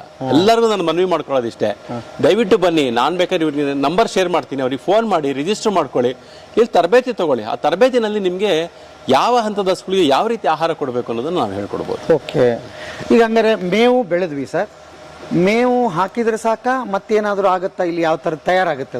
ಮೇವನ್ನ ಬೆಳೆದ ಮೇಲೆ ಅದನ್ನ ನಾವು ರಸಮೇವು ಮಾಡಬೇಕು. ರಸಮೇವು ಏನಕ್ಕೆ ಅಂತಂದ್ರೆ, ಹಸುಗಳಿಗೆ ನಾವು ಆರ್ಥಿಕವಾಗಿ, ಅಂದ್ರೆ ನಾವು ಕಮರ್ಷಿಯಲ್ ಆಗಿ ಆಲೋಚನೆ ಮಾಡ್ತೀವಿ. ಒಂದು ಉದ್ಯಮ ಅಂತ ನಾವು ಹೇಳ್ತಾ ಇರೋದು. ನಾವು ಮುಂಚೆಯಿಂದ ಹೇಳ್ತಾ ಇದ್ದೀವಿ, ಹೈನುಗಾರಿಕೆ ಅಲ್ಲ, ಇಲ್ಲಿ ಹೈನೋದ್ಯಮ ಮಾಡ್ತಾ ಇರೋದು. ಹೈನುಗಾರಿಕೆ ಅಂದ್ರೆ 1-2 ಹಸು ಕಟ್ಕೊಂಡು ಸಂತೆ ಖರ್ಚಿಗೆ ದುಡ್ಡು ಮಾಡಿದ್ರೆ ಮಾತ್ರ ಅದು ಹೈನುಗಾರಿಕೆ. ಅಥವಾ ರೈತ ಹೇಳ್ತಾನೆ, ನಂಗೆ ಲೇಬರ್ ಹುಡ್ತಾ ಇದೆ, ಬೇರೆಯವ್ರ ಮನೆ ಕೆಲಸಕ್ಕೆ ಹೋಗೋ ಬದಲಿಗೆ ನಾನು ಲೇಬರ್ನ ಇಲ್ಲೇ ಹುಟ್ಟಿಸ್ಕೋತಾ ಇದ್ದೀನಿ ಅಂತ. ಅವ್ನು ಲೇಬರ್ ಅವನೇ ಹುಟ್ಟಿಸ್ಕೊಳಂಗಿದ್ರೆ ಅವ್ನ ಹಸು ಸಾಕೋ ಅವಶ್ಯಕತೆ ಇಲ್ಲ, ಬೇರೆಯವ್ರ ಮನೆ ಕೆಲಸಕ್ಕೆ ಹೋಗೋದೇ ಒಳ್ಳೇದು. ಹಸುಗೆ ಯಾಕೆ ಬಂಡವಾಳ ಹಾಕ್ಬೇಕು ಲೇಬರ್ ಹುಟ್ಟಿಸ್ಕೊಳಂಗಿದ್ರೆ, ಅಲ್ವಾ? ಅವ್ನು ಕೊಟ್ಟಿಗೆನಲ್ಲಿ ಕರು ಹಾಕೋ ಟೈಮಲ್ಲಿ ಬೆಳಗ್ಗೆ ರಾತ್ರಿ ಆಗಲಿ ಯಾಕೆ ಕಾಯ್ತಾ ಕೂತ್ಕೋಬೇಕು, ಟೆನ್ಷನ್ ಯಾಕೆ ಮಾಡ್ಕೋಬೇಕು? ಹಸುಗೆ ಹುಷಾರಿಲ್ಲ ಅಂದ್ರೆ ಡಾಕ್ಟರ್ನ ಕರ್ಕೊಂಡ್ಬಂದು ಅವ್ನಿಗೆ ಟ್ರೀಟ್ಮೆಂಟ್ ಕೊಡಿಸಿ ದುಡ್ಡೇ ಖರ್ಚು ಮಾಡ್ಕೋಬೇಕು ಬರೀ ಲೇಬರ್ ಹುಟ್ಟೋಂಗಿದ್ರೆ. ಬೇರೆಯವ್ರ ಮನೆ ಕೆಲ್ಸಕ್ಕೆ ಹೋಗ್ಬಿಟ್ರೆ ಊಟ ತಿಂಡಿ ವ್ಯವಸ್ಥೆ ಕೊಟ್ಟು ಲೇಬರ್ ಕೊಡ್ತಾರ ಅವರು. ಉದ್ಯಮಿಯಾಗಿ ಅವನು ಆಲೋಚನೆ ಮಾಡ್ಬೇಕು. ಅಂದ್ರೆ ಅವನು ಲೇಬರ್ ಹುಟ್ಟಿ ಅದ್ರ ಮೇಲೆ ಲಾಭ ಸಿಗ್ಬೇಕು ಅವನಿಗೆ. ಅಂದ್ರೆ ನಮ್ಮ ಇದ್ರ ಒಬ್ಬ ವ್ಯಕ್ತಿ ದಿನಕ್ಕೆ 3 ರಿಂದ 4 ಗಂಟೆ ಕೆಲಸ ಮಾಡಿದ್ರೆ 10 ಹಸುಗಳನ್ನ ಸುಲಭವಾಗಿ ಸಾಕ್ಬೋದು. ತಿಂಗಳಿಗೆ 50,000 ರೂಪಾಯಿ ಸಂಪಾದನೆ ಮಾಡ್ಬೋದು, ಬರೀ ಹಾಲಿನಿಂದ ಮಾತ್ರ. ಎಲ್ಲ ಖರ್ಚುಗಳನ್ನ ತೆಗೆದು ತಿಂಗಳಿಗೆ 50,000 ರೂಪಾಯಿ ಸಂಪಾದನೆ ಮಾಡ್ಬೋದು ಒಬ್ಬ ವ್ಯಕ್ತಿ. ದಿನಕ್ಕೆ 3 ರಿಂದ 4 ಗಂಟೆ ಮಾತ್ರ ಅವ್ನು ಶೆಡ್ ಅಲ್ಲಿ ಕೆಲಸ ಮಾಡಿದ್ರೆ, ಇನ್ನೇನು ಜಾಸ್ತಿ ಕೆಲಸ ಮಾಡೋದ್ ಬೇಕಿಲ್ಲ. 10 ಹಸುಗಳನ್ನ ಸುಲಭವಾಗಿ ಸಾಕ್ಬೋದು. 10 ಹಸುಗಳಿಂದ ಅವನಿಗೆ ತಿಂಗಳಿಗೆ 50,000 ರೂಪಾಯಿ ಆದಾಯ ಬರುತ್ತೆ. ಬಟ್ 10 ಹಸು ಬಂಡವಾಳನೂ ಹಾಕ್ಬೇಕು. ಅದಕ್ಕೆ ಉದ್ಯಮ ಅಂತ ಕರೆಯೋದು ಅದನ್ನ. ಯಾವುದೇ ಉದ್ಯಮಕ್ಕಾಗಲಿ ಬಂಡವಾಳ ಬೇಕೇ ಬೇಕು. ಒಂದು ಪೆಟ್ಟಿಗೆ ಅಂಗಡಿ ಇಡಬೇಕು ಅಂದ್ರೆ ಇವತ್ತಿನ ದಿವಸ ಬಂಡವಾಳ ಹಾಕ್ಲೇಬೇಕು, ಅವ್ನು ಹಾಕ್ಲೇಬೇಕು. ಅವಾಗ ಅದು ಉದ್ಯಮ ಅಂತ ಅನ್ನಿಸ್ಕೊಳ್ಳುತ್ತೆ. ಇಲ್ಲ ಬರೀ ನಂಗೆ 500 ರೂಪಾಯಿ 50,000 ರೂಪಾಯಿ ಬೇಡ, ನನಗೆ ತಿಂಗಳಿಗೆ 15,000 ರೂಪಾಯಿ ದುಡಿತೀನಿ, 500 ರೂಪಾಯಿ ಮಾತ್ರ ದುಡಿತೀನಿ, ಹಸುಗಳು ಕಟ್ಕೊಳ್ತೀನಿ ಅಂತಂದ್ರೆ ಅರ್ಥ ಇಲ್ಲ ಅದರಲ್ಲಿ ಅಂತ ನಾವು ಹೇಳೋದು. ಸೊ ಹಾಗೆ ಉದ್ಯಮಿಯಾಗಿ ಆಲೋಚನೆ ಮಾಡಿದಾಗ ನಾವು ಹಸುಗಳಿಗೆ 365 ದಿವಸ ಒಂದೇ ರೀತಿಯ ಆಹಾರವನ್ನು ಕೊಡಬೇಕು, ಅಭ್ಯಾಸ ಮಾಡ್ಬೇಕು. ಅವಕ್ಕೆ ನಾವು ಕೊಡ್ತಕ್ಕಂಥ ಆಹಾರ ಅದ್ರ ಹೊಟ್ಟೆ ಒಳಗಿರ್ತಕ್ಕಂಥ ಸೂಕ್ಷ್ಮಾಣು ಜೀವಿಗಳಿಗೆ ಹೊರತು ಹಸುಗಳಿಗಲ್ಲ. ಹಸುಗಳಿಗಲ್ಲ. ಅದ್ರ ನಮ್ಮಲ್ಲೂ ಅಷ್ಟೇ, ನಾವು ತಿನ್ನೋದು ಅಷ್ಟೇ, ನಮ್ಮ ಹೊಟ್ಟೆಲಿ ಇರ್ತಕ್ಕಂಥ ಮೈಕ್ರೋಬ್ಸ್ಗೆ ನಾವು ಆಹಾರ ಕೊಡೋದು. ಸೊ ಅವು ಇಂಬ್ಯಾಲೆನ್ಸ್ ಆಗಬಾರ್ದು. ಅದರಲ್ಲಿ ಹಸಿ ಹುಲ್ಲನ್ನ ತಿಂದು ಅರಗಿಸ್ಕೊಳ್ಳೋದೇ ಬೇರೆ ಇರ್ತವೆ, ಹಿಂಡಿನ ಅರಗಿಸ್ಕೊಳ್ಳೋದೇ ಬೇರೆ ಸೂಕ್ಷ್ಮಾಣು ಜೀವಿಗಳು ಇರ್ತವೆ, ಒಣಹುಲ್ಲನ್ನು ಅರಗಿಸ್ಕೊಳ್ತಕ್ಕಂಥವೇ ಸೂಕ್ಷ್ಮಾಣು ಜೀವಿಗಳು ಇರ್ತವೆ. ಸೊ ಹೀಗಿದ್ದಾಗ ಅವುಗಳು ಯಾವಾಗಲೂ ಕೂಡ ಒಂದೇ ಹಂತದಲ್ಲಿದ್ದರೆ, ಒಂದೇ ಸಮನಾಗಿದ್ದರೆ ಮಾತ್ರ ಅವುಗಳ ಆರೋಗ್ಯ ಸ್ಥಿರವಾಗಿರುತ್ತೆ. ನಾವೇನು ಮಾಡ್ತೀವಿ, ಮಳೆಗಾಲದಲ್ಲಿ ಹಸಿ ಹುಲ್ಲು ಸಿಕ್ತು, ಹಸಿ ಹುಲ್ಲು ಕೊಟ್ಬಿಡೋದು. ಸೊ ಆ ಹಸಿ ಹುಲ್ಲನ್ನ ತಿಂದು ಅರಗಿಸ್ಕೊಳ್ತಕ್ಕಂಥ ಸೂಕ್ಷ್ಮಾಣು ಜೀವಿಗಳು ಅದರಲ್ಲಿ ಹೇರಳವಾಗಿ ಉತ್ಪತ್ತಿ ಆಗುತ್ತವೆ. ಮಳೆಗಾಲ ಮುಗೀತು, ಸರಿ ಬೇಸಿಗೆ ಶುರುವಾಯಿತು, ಒಣಹುಲ್ ತಂದು ಗೊಂತಿನ ತುಂಬ ತುಂಬಿಡೋದು, ಅವುಗಳಿಗೆ ಗೊಂದಿ ಅಂತೀವಲ್ಲ ನಾವು, ಅದ್ರ ಬರ್ತಿ ತುಂಬಿಡೋದು. ಅವಾಗ ಅದಕ್ಕೆ ಕನ್ಫ್ಯೂಷನ್ ಆಗುತ್ತೆ. ಆ ಟೈಮ್ನಲ್ಲಿ ಅವಕ್ಕೆ ಹಲವಾರು ರೋಗಗಳಿಗೆ ಕಾರಣ ಆಗ್ತಾ ಹೋಗುತ್ತೆ. ಅದಕ್ಕೆ ವರ್ಷ ಪೂರ್ತಿ ಒಂದೇ ಥರ ಆಹಾರ ಸಿಗಬೇಕು ಅಂದರೆ ಕೆಲವೊಂದು ಸಂಸ್ಕರಣೆಗಳನ್ನು ಹುಲ್ಲಿನಿಂದ ಮಾಡ್ಕೋಬೇಕು. ಆ ಸಂಸ್ಕರಣೆ ಏನಪ್ಪಾ ಅಂತಂದ್ರೆ, ಒಂದು ರಸಮೇವು ಮಾಡ್ಕೊಳ್ತಕ್ಕಂಥದ್ದು, ಇನ್ನೊಂದು ಒಣಮೇವನ್ನಾಗಿ ಮಾಡ್ಕೊಳ್ತಕ್ಕಂಥ, ಹಸಿ ಹುಲ್ಲನ್ನೇ ಒಣಮೇವಾಗಿ ಮಾಡ್ಕೊಳ್ತಕ್ಕಂಥದ್ದು, ಹೇ ಅಂತ ಕರಿತೀವಿ, ಒಣಮೇವಾಗಿ ಮಾಡ್ಕೊಳ್ತಕ್ಕಂಥದ್ದು ಹೇ ಅಂತ ಕರಿತೀವಿ ನಾವು ಅದನ್ನ. ನಾನು ಅವಾಗಲೇ ಏನ್ ಹೇಳಿದೆ ನಿಮ್ಗೆ, ಒಂದು ಗರ್ಭಾವಸ್ಥೆಯಲ್ಲಿ ಇರ್ತಕ್ಕಂಥ ಹುಲ್ಲನ್ನ ನಾವು ಕಟ್ ಮಾಡಿ ಏನ್ ನಾವು ಯಾವಾಗ್ಲೂ ಕೊಡ್ಬೇಕು ಅಂತ ಹೇಳ್ತೀವಲ್ವಾ, ಯಾವ ಒಂದು ಹಂತ ಕೆಲವೊಂದಿಷ್ಟು ಮೇವುಗಳಿದೆ ಒಣಮೇವು ಮಾಡ್ಕೊಳ್ಳೋದಕ್ಕೆ, ಕೆಲವೊಂದಿಷ್ಟು ಎಸ್ಪೆಷಲಿ ಅದನ್ನೇ ಹೇಳ್ಬಿಡ್ತೀನಿ, BNH 14 ಅಂತಕ್ಕಂಥ ಮೇವನ್ನ ನಾವು ಒಣಹುಲ್ನಾಗಿ ನೀವು ಅದನ್ನ ಪರಿವರ್ತಿಸ್ಕೊಳ್ಳಿ ಅಂತ ಹೇಳ್ತೀವಿ ನಾವು. ಯಾಕೆಂದ್ರೆ ಒಣಹುಲ್ ಬೇಕೇ ಬೇಕು ಅಂತ ಹೇಳಿದೆ, 3 ರಿಂದ 4 kg ಅಷ್ಟು ಒಣಹುಲ್ ಬೇಕು ಅದಕ್ಕೆ ಹಸುಗಳಿಗೆ ಅಂತ. ಸಾಮಾನ್ಯಕ್ಕೆ ನಮ್ಮ ಕಡೆ ಎಲ್ಲ ರಾಗಿ ಹುಲ್ ಕೊಡ್ತಾರೆ, ನಿಮ್ ಕಡೆ ಎಲ್ಲ ಮೇಕೆ ಜೋಳದ್ದು ಕುಡಿವಿ ಅಂತ ಎಲ್ಲ ಕರೀತಾರಲ್ವಾ, ಅದನ್ನ ಕೊಡ್ತಾರೆ. ಸೊ ಈ ರಾಗಿ ಹುಲ್ಗೆ 8 ರಿಂದ 12 ರೂಪಾಯಿ ಖರ್ಚು ಬರುತ್ತೆ 1 kg. ಅದೇ ನೀವು BNH 14 ಬೆಳೆದು ನೀವು ಅದನ್ನ ಕಟ್ ಮಾಡಿ ಅದನ್ನ ಒಣಹುಲ್ಲಾಗಿ ಪರಿವರ್ತನೆ ಮಾಡ್ಕೊಂಡ್ರೆ ನಿಮಗೆ ಅದರಲ್ಲಿ ಪೋಷಕಾಂಶಗಳು ಜೊತೆಗೆ, ರಾಗಿ ಹುಲ್ಲಲ್ಲಿ ಪೋಷಕಾಂಶಗಳಿರಲ್ಲ, ಬರೀ ಸ್ವಲ್ಪ ಸಿಹಿ ಅಂಶ ಇರುತ್ತೆ, ಜೊತೆಗೆ ಅದರಲ್ಲಿ ನಾರಿನ ಅಂಶ ಇರುತ್ತೆ ನಮಗೆ. ಗೊತ್ತಾಯ್ತಾ? ಈ BNH 14 ಎಲ್ಲ ಪೋಷಕಾಂಶಗಳನ್ನು ಉಳಿಸ್ಕೊಂಡು ಸ್ವಲ್ಪ ಮಟ್ಟಿಗೆ ಮಾತ್ರ ಲಾಸ್ ಆಗುತ್ತೆ, ಅದಕ್ಕೆ ನೀರಿನ ಅಂಶ ಹೋಗುತ್ತೆ, ಅದ್ರ ಜೊತೆ ಸ್ವಲ್ಪ ಮಟ್ಟಿಗೆ ನಾಶ ಆಗ್ಬೋದು. ಅವನಿಗೆ ಹೆಚ್ಚು ಪೋಷಕಾಂಶಗಳನ್ನು ಉಳಿಸ್ಕೊಂಡು 1 kg ಹುಲ್ಲಿಗೆ ಅವನಿಗೆ ₹3.68 ಖರ್ಚಾಗುತ್ತೆ ಅಷ್ಟೇ. ಸೊ ಅಲ್ಲಿಗೆ 12 ರೂಪಾಯಲ್ಲಿ ₹3.64 ಇಟ್ಕೊಳ್ಳಿ ನೀವು, 4 ರೂಪಾಯಿಯಲ್ಲಿ ಅಲ್ಲಿಗೆ 8 ರೂಪಾಯಿ ಉಳಿತಾಯ ಆಯ್ತು ಅವನಿಗೆ, ರೈತನಿಗೆ. ಸೊ ಇಲ್ಲಿ ಲಾಭ ಎಷ್ಟು ಬರುತ್ತೆ, ದುಡಿಮೆ ಎಷ್ಟು ಮಾಡ್ತೀನಿ ಅನ್ನೋದಕ್ಕಿಂತ ನಾನು ಎಷ್ಟು ಉಳಿಸ್ತೀನಿ ಅನ್ನೋದ್ರ ಕಡೆ ಗಮನ ಕೊಡಬೇಕು. ಖಂಡಿತ ಹೌದು. ಅದು ರೈತ ಉದ್ಧಾರ ಆಗದೆ ಅದರಲ್ಲಿ. ರೈತನಿಗೆ 2 ರೂಪಾಯಿ ರೇಟ್ ಜಾಸ್ತಿ ಕೊಟ್ಬಿಟ್ರೆ ಅವ್ನ ಸಮಸ್ಯೆ ಬಗೆಹರಿಯೋದಿಲ್ಲ. ಯಾಕೆಂದ್ರೆ ಅವನಿಗೆ ಕೊಟ್ಟಂತ 2 ರೂಪಾಯಿನ ನಾವು ಹಿಂದ್ಗಡೆ ಬಾಗಿಲಿಂದ 4 ರೂಪಾಯಿಗೆ ತಗೊಳ್ಳೋದೇನು ಇವತ್ತಿನ ದಿವಸ ಕಷ್ಟ ಇಲ್ಲ. ಅವನಿಗೆ ಕೊಡ್ತಕ್ಕಂಥ ಬೂಸ್ದಲ್ಲೋ ಅಥವಾ ಮತ್ತೊಂದ್ರಲ್ಲೋ ಅವನಿಗೆ ಚಾರ್ಜ್ ಮಾಡಿದ್ರೆ ನಮ್ ದುಡ್ಡು ಬಂದ್ಬಿಡುತ್ತೆ ಅವನಿಗೆ. ಅದರಿಂದ ಅವನಿಗೆ ಉದ್ಧಾರ ಆಗೋದಿಲ್ಲ, ಅವನ ಸಮಸ್ಯೆ ಬಗೆಹರಿಯೋದಿಲ್ಲ. ಯಾವಾಗ ಅವನು ಉತ್ಪಾದನಾ ವೆಚ್ಚವನ್ನು ನಾವು ಕಮ್ಮಿ ಮಾಡಿಸ್ತೀವಿ, ಆ ಒಂದು ಐಡಿಯಾ ಕೊಡ್ತೀವಿ ಅವನಿಗೆ, ಅವಾಗ ಮಾತ್ರ ಅವನು ಉಳ್ಕೊಳ್ತಾನೆ. ಸೊ ಈ ರೀತಿನಲ್ಲಿ ಅಲ್ಲಿಗೆ 4 kg ಒಣಹುಲ್ಗೆ ಅಲ್ಲಿಗೆ 8×4 32 ರೂಪಾಯಿ ಉಳಿತು ಅವನಿಗೆ ಒಂದು ಹಸುಗೆ. 10 ಹಸುಗೆ 320 ರೂಪಾಯಿ ಉಳಿತು. ಅಲ್ಲಿಗೆ ಒಂದು ತಿಂಗಳಿಗೆ ಎಷ್ಟಾಯ್ತು, 8×30 ಅಂತಂದ್ರೆ ಹೆಚ್ಚು 9 ರಿಂದ 10 ಸಾವಿರ ರೂಪಾಯಿ ದುಡ್ಡು ಉಳಿತಾಯ ಆಯ್ತು ಅವನಿಗೆ. ಉಳಿತಾಯ ಆಗೋಯ್ತು ಇಲ್ಲಿ, ಮತ್ತು ಆರೋಗ್ಯಕರವಾದ ಆರೋಗ್ಯ ಕೊಟ್ಟಂಗಾಯ್ತು. ಅದ್ಭುತ. ಬರೀ ಒಣಹುಲ್ ಒಂದರಲ್ಲೇ 10,000 ರೂಪಾಯಿ ಉಳಿತವನು ಅಲ್ವಾ? ಹೌದು. ಇನ್ನ ತಂದಿವಿ ಸರ್, ನೀವೇನೋ ಹೇಳ್ತಾ ಇದ್ರಿ, ಗೊಬ್ಬರ ಹೇಗೆ ಮಾಡೋ ಇದನ್ನ ಹೇಗೆ ತಯಾರು, ಸೈಲೇಜ್. ಇವಾಗ ಹಸಿ ಮೇವನ್ನ ಕಟ್ ಮಾಡ್ಕೊಂಡು ಬರ್ತೀವಿ. ಈಗ ನಮ್ಮಲ್ಲಿ ಈಗ ನೇಪಿಯರ್ ಅಲ್ಲಿ ನಾವೇನ್ ಮಾಡ್ತೀವಿ, ಸಾಮಾನ್ಯಕ್ಕೆ ರಸಮೇವು ಅಂತಂದ್ರೆ ಎಲ್ಲರೂ ಮೆಕ್ಕೆಜೋಳದಲ್ಲೇ ರಸಮೇವನ್ನ, ನಾವು ಕೂಡ ಮುಂಚೆ ನಮ್ಮ ರೈತರು ಕೂಡ ಮೆಕ್ಕೆಜೋಳದಲ್ಲೇ ಮಾಡ್ತಾ ಇದ್ರು. ಆದ್ರೆ ಮೆಕ್ಕೆಜೋಳದಲ್ಲಿ ಮಾಡಿದಾಗ ಏನಾಗುತ್ತೆ ಅಂತಂದ್ರೆ, ಇಲ್ಲಿ ನಮ್ಮ ಏರಿಯಾದಲ್ಲೇನೆ ಅಥವಾ ಇಲ್ಲಿ ಹೆಚ್ಚು ಮೆಕ್ಕೆಜೋಳನ ಬೆಳೀತಾರೆ. ಈ ಚನ್ನರಾಯಪಟ್ಟಣ ತಾಲೂಕು ಮತ್ತು ಹಾಸನ ಜಿಲ್ಲೆಯಲ್ಲಿ ಎಲ್ಲ ಸಾಕಷ್ಟು ಮೆಕ್ಕೆಜೋಳನ ಬೆಳೀತಾರೆ. ಈ ಬೆಳೀತಕ್ಕಂಥ ಜಾಗದಲ್ಲೇ ನಮಗೆ 6 ರಿಂದ 7 ರೂಪಾಯಿ 1 kg ರಸಮೇವನ್ನ ಮಾಡೋದಕ್ಕೆ ಖರ್ಚಾಗ್ತಾ ಇತ್ತು. ಸೊ ಅದಕ್ಕೆ ಅಕ್ಷಯಕಲ್ಪ ಏನು ಮಾಡ್ತು ಅಂತಂದರೆ, ನೇಪಿಯರಲ್ಲಿ ಏನಾದರೂ ಮಾಡಿ ಸೈಲೇಜ್ ಮಾಡ್ಬೋದಾ? ಯಾಕೆಂದರೆ ಅದ್ರ ಉತ್ಪಾದನಾ ವೆಚ್ಚ ಕಮ್ಮಿ. ನಮಗೆ 1 kg ನಮಗೆ ನೇಪಿಯರ್ ಬೆಳೆಯೋದಕ್ಕೆ ನಮಗೆ 37 ಪೈಸೆ ಖರ್ಚಾಗುತ್ತೆ. ಸೊ ಅಲ್ಲಿಗೆ ನಮ್ಗೆ ಇದು ಡಿಫರೆನ್ಸ್ ಆಗುತ್ತೆ ಅದನ್ನ ಬೆಳೆಯೋದಕ್ಕೆ ಹೆಚ್ಚು. ಅದು ಪ್ರತಿ ಸತಿನೂ ನೀವು ಹಾರ್ವೆಸ್ಟ್ ಮಾಡಿದಾಗಲೆಲ್ಲ ಪ್ರತಿ ಸತಿ ಉಳುಮೆ ಮಾಡಬೇಕು, ಅದಕ್ಕೆ ಲೇಬರ್ ಜಾಸ್ತಿ ಆಗುತ್ತೆ, ನಿಮ್ಗೆ ಇಳುವರಿ ಕಮ್ಮಿ ಆಗುತ್ತೆ. ಅದೇ ಕುಂಬು ನೇಪಿಯರ್ ಬೆಳ್ಕೊಂಡ್ರೆ ನಿಮ್ಗೆ ಒಂದ್ಸತಿ ನಾಟಿ ಮಾಡಿದ್ರೆ 5-6 ವರ್ಷ ನೀವು ಮತ್ತೆ ಅದನ್ನ ಹಾರ್ವೆಸ್ಟ್ ಮಾಡೋದು, ನಾಟಿ ಮಾಡ್ತಕ್ಕಂಥ ಇದಿರಲ್ಲ, ಬರೀ ಹಾರ್ವೆಸ್ಟ್ ಮಾಡೋದಷ್ಟೇ ಕೆಲಸ, ನಿಮ್ಗೆ ಕಟಾವ್ ಮಾಡೋದಷ್ಟೇ ಕೆಲಸ. ದಿವಸ ಕಟ್ ಮಾಡ್ಕೊಂಡ್ ಬರೆದ್ಬಿಟ್ರೆ ಇನ್ನೇನ್ ಕೆಲಸ ಇರುತ್ತೆ ಅವನಿಗೆ ಅಲ್ವಾ? ಸೊ ಅದರಲ್ಲಿ ಅವನಿಗೆ ತುಂಬಾ ಉತ್ಪಾದನೆ ವೆಚ್ಚ ಕಮ್ಮಿ ಆಗುತ್ತೆ. ನೀರು ಏನ್ ಕೇಳುತ್ತೆ, ತುಂಬಾ ಕೇಳುತ್ತಾ ಅಥವಾ ಹಾಗೆ? ಇಲ್ಲ, ಇದಕ್ಕೆ ನೀರು ಸಾಧಾರಣ ಬೇಕು. ಅದ್ರಲ್ಲಿ ಕೂಡ ಬೇರೆ ಬೇರೆ ಮೆಥಡ್, ನಾವೀಗ ರಿಡ್ಜ್ ಅಂಡ್ ಫೆರೋ ಮೆಥಡ್ ಅಂತ ಹೇಳ್ತೀವಿ. ಅಂದ್ರೆ ಏರು ಮಡಿಗಳಲ್ಲಿ ಮೇವನ್ನ ಬೆಳೆದು ಪಕ್ಕದಲ್ಲಿ ಒಂದು ಕಾಲುವೆ ಮಾಡಿ ಆ ಕಾಲುವೆನಲ್ಲಿ ಹಾಯಿಸಿದ್ರೆ ಸಾಕು ನೀರು. ಇಡೀ ಪಟ್ಟೆ ಪೂರ್ತಿ ಗದ್ದೆ ತರ ನೀರು ಕಟ್ತಕ್ಕಂಥ ಅವಶ್ಯಕತೆ ಇದಕ್ಕೆ ಇರೋದಿಲ್ಲ. ಸೊ ನಿಮ್ ಮೆಕ್ಕೆಜೋಳಕ್ಕೆ ಹೋಲಿಸ್ಕೊಂಡ್ರೆ ಅತ್ಯಂತ ಕಡಿಮೆ ನೀರಿನಲ್ಲೇ ಬರುತ್ತೆ ಹೇಳಬೇಕು ಅಂತಂದ್ರೆ ನೇಪಿಯರ್. ಆಮೇಲೆ ನೀರಿನಲ್ಲಿ ಕ್ವಾಲಿಟಿಯಲ್ಲಿ ಏನಾದ್ರೂ ವ್ಯತ್ಯಾಸ ಆಗುತ್ತಾ ಇಂತ? ಯಾಕಂದ್ರೆ ನಮ್ ಕಡೆ ಬಂದ್ರೆ ನೀವು ಬೋರ್ ಹಾಕಿದ್ರೆ ಬರೀ ಸೌಳ್ ನೀರು ಸೌಳು ನೀರು ಕೆಲ ಕಡೆ ಸಿಗುತ್ತೆ. ಹೌದು, ಸಿಹಿ ಖಂಡಿತ ನೀರು ಸಿಗುತ್ತೆ. ಖಂಡಿತ ಖಂಡಿತ ಅದು ಸೌಳು ನೀರಿನಲ್ಲಿ ಸ್ವಲ್ಪ ಇಳುವರಿ ಕಮ್ಮಿನೇ ಇರುತ್ತೆ. ಕಡಿಮೆನೇ ಹೌದು, ಇರುತ್ತೆ. ಹೌದು ಹೌದು ಅದರಲ್ಲಿ ನೀವು ಅದಕ್ಕೆ ತಜ್ಞರು ಹೇಳಬೇಕು. ಅದರಲ್ಲಿ ಏನು ವಿಜ್ಞಾನಿಗಳಿರ್ತಾರೆ, ಆ ಸೌಳು ನೀರಿನಲ್ಲಿ ಯಾವ ಅದು ಕಮ್ಮಿ ಆಗುತ್ತೆ ಅಂತ ಅಂದ್ಬಿಟ್ಟು ಅಂತ. ಸೊ ಇದು 12 ತಿಂಗಳು ನಮಗೆ ಸಿಗುತ್ತಾ? ಇಲ್ಲ, 12 ತಿಂಗಳು ಪೂರ್ತಿ ಸಿಕ್ಕತ್ತಿಲ್ಲ ನಮಗೆ. ಯಾಕೆ ಅಂತಂದ್ರೆ ಚಳಿಗಾಲದಲ್ಲಿ ಮೇವಿನ ಬೆಳವಣಿಗೆ ಕುಂಠಿತಗೊಳ್ಳುತ್ತೆ, ಬೇಸಿಗೆನಲ್ಲಿ ನೀರಿರೋದಿಲ್ಲ, ಸ್ವಲ್ಪ ಕುಂಠಿತಗೊಳ್ಳುತ್ತೆ. ಸೊ ಬೇಸಿಗೆ ಅಂದ್ರೆ ಚಳಿಗಾಲ ಮುಗಿದ್ಮೇಲೆ ಏನಾಗುತ್ತೆ, ನಮ್ಮಲ್ಲಿ ನೀರಿನ ಏನಾರ ಇತ್ತು ಅಂತ ನೀರು ಕೊಟ್ರೆ ಮತ್ತೆ ಮೇವು ಶುರುವಾಗುತ್ತೆ. ಕನಿಷ್ಠ ಅಂತಂದ್ರೂ ಕೂಡ 5 ರಿಂದ 6 ಕಟಾವ್ ಅಂತೂ ಬಂದೇ ಬರುತ್ತೆ ನಮಗೆ. ಸರ್ 6 ಕಟಾವ್ ಬಂತು ತಗೊಂಡೆ, ನೀವು ಹೇಳ್ದಂಗೆ ಬೆಳೆದೆ, ಇನ್ನು 6 ತಿಂಗಳು ನಾನು ಅದನ್ನು ಉಳಿಸ್ಕೋಬೇಕು. ಕರೆಕ್ಟ್, ಅದಕ್ಕೆ ನಾನು ಹೇಳಿದ್ದು ಸೈಲೇಜ್ ಅಂತ. ಹೇಗೆ ಸರ್? ಹೇಗೆ ಇದಕ್ಕೆ ರಸಮೇವನ್ನ ಹೇಗೆ ಮಾಡ್ಕೋಬೇಕಪ್ಪ ಅಂತಂದ್ರೆ, ನಿಮಗೆ ಅವಶ್ಯಕತೆಗೆ ಅನುಗುಣವಾಗಿ ಬಂಕರ್ಗಳನ್ನ ಮಾಡ್ಕೋಬೇಕು. ಅವಶ್ಯಕತೆಗೆ ಅನುಗುಣವಾಗಿ ಬಂಕರ್ಗಳನ್ನ ನಾವು ಹೇಳ್ಕೊಡ್ತೀವಿ ತರಬೇತಿನಲ್ಲಿ. ಒಂದು ಹಸುಗೆ ಒಂದು ದಿನಕ್ಕೆ 20 kg ಅಷ್ಟು ಸೈಲೇಜ್ ಬೇಕಪ್ಪ, ರಸಮೇವು ಬೇಕಾಗುತ್ತೆ. ಸೊ ಅಲ್ಲಿ ನಿಮ್ಮಲ್ಲಿ 10 ಹಸು ಇದ್ರೆ 200 kg ಬೇಕು. ಸೊ ಅಲ್ಲಿ ಒಂದು ತಿಂಗಳಿಗೆ ನಿನಗೆ 6 ಟನ್ ಬೇಕು. ನಿನಗೆ 6 ಟನ್ಗೆ ಒಂದು 6 ಟನ್ ಅಥವಾ ಅದಕ್ಕಿಂತ ಜಾಸ್ತಿ ಹಿಡಿತಕ್ಕಂಥ ಬಂಕರ್ಗಳನ್ನ ಮಾಡ್ಕೋಬೇಕು. ಇದು ಬಂಕರ್ಗಳು. ಒಂದು ಘನ ಅಡಿಗೆ ನಿಮಗೆ 15 ರಿಂದ 18 kg ಅಷ್ಟು ರಸಮೇವು ಸಿಗುತ್ತೆ. ಆ ಒಂದು ಅಳತೆ ಮೇಲೆ ನಾವು ಬಂಕರ್ ಸೈಜ್ ನ ನಿರ್ಧಾರ ಮಾಡ್ಕೋಬೇಕು, ಆಯ್ತಾ. ಜೊತೆಗೆ ಪ್ಲಾಸ್ಟಿಕ್ ಬೇಕು ತೆಳಗಡೆಯಿಂದಲೂ ಕೂಡ, 4 ಬದಿಯಿಂದಲೂ ಕೂಡ ನಮಗೆ ಪ್ಲಾಸ್ಟಿಕ್ ನ ಇದನ್ನ ಬಳಸ್ಕೊಂಡೆ ನಾವು ಮಾಡ್ಬೇಕು ಇದನ್ನ. ಸೊ ನಾವು ಆ ಮೇವನ್ನ ತಂದಂತ ಹಸಿ ಮೇವೇನಿರುತ್ತವೆ, ಆ ಮೇವು ಯಾವ ಹಂತದಲ್ಲಿ ಕಟ್ ಮಾಡ್ಬೇಕಪ್ಪ ಅಂತಂದ್ರೆ 55 ರಿಂದ 65 ದಿವಸದ ಒಳಗಡೆ ನಾವು ಮೇವನ್ನ ಕಟ್ ಮಾಡಬೇಕು. ತಂದು ಇಟ್ಕೊಂಡು ಹೌದು, ಈಗ ತಂದು ಇಟ್ಕೊಂಡಿದ್ದೀರಿ. ಅಲ್ಲ, ಮೇವೀಗ ಬೆಳೆದಿದೆ, ಅದು ಹಂತ 55 ದಿವಸ ಆಗಿರ್ಬೇಕು. ಕಟಾವು ಹಂತ, ಕಟಾವಿನ ಹಂತ. ಆ ಟೈಮಲ್ಲಿ ತಗೊಂಡ್ಬರ್ತೀವಿ. ತಗೊಂಡ್ಬಂದು ಅದನ್ನ 2 ರಿಂದ 3 ಸೆಂಟಿಮೀಟರ್ ಗಾತ್ರಕ್ಕೆ ಮಾತ್ರ ಕಟ್ ಮಾಡ್ತೀವಿ. ಬಹುಶಃ ಇಲ್ಲಿ ನೋಡ್ಬೋದು ನೀವು. ಈ ಒಂದು ಅಳತೆಗೆ ನಾವು ಎಷ್ಟು ಸಣ್ಣಕ್ಕೆ ಸಾಧ್ಯನೋ ಅಷ್ಟು ಸಣ್ಣಗೆ ಒಳ್ಳೇದು.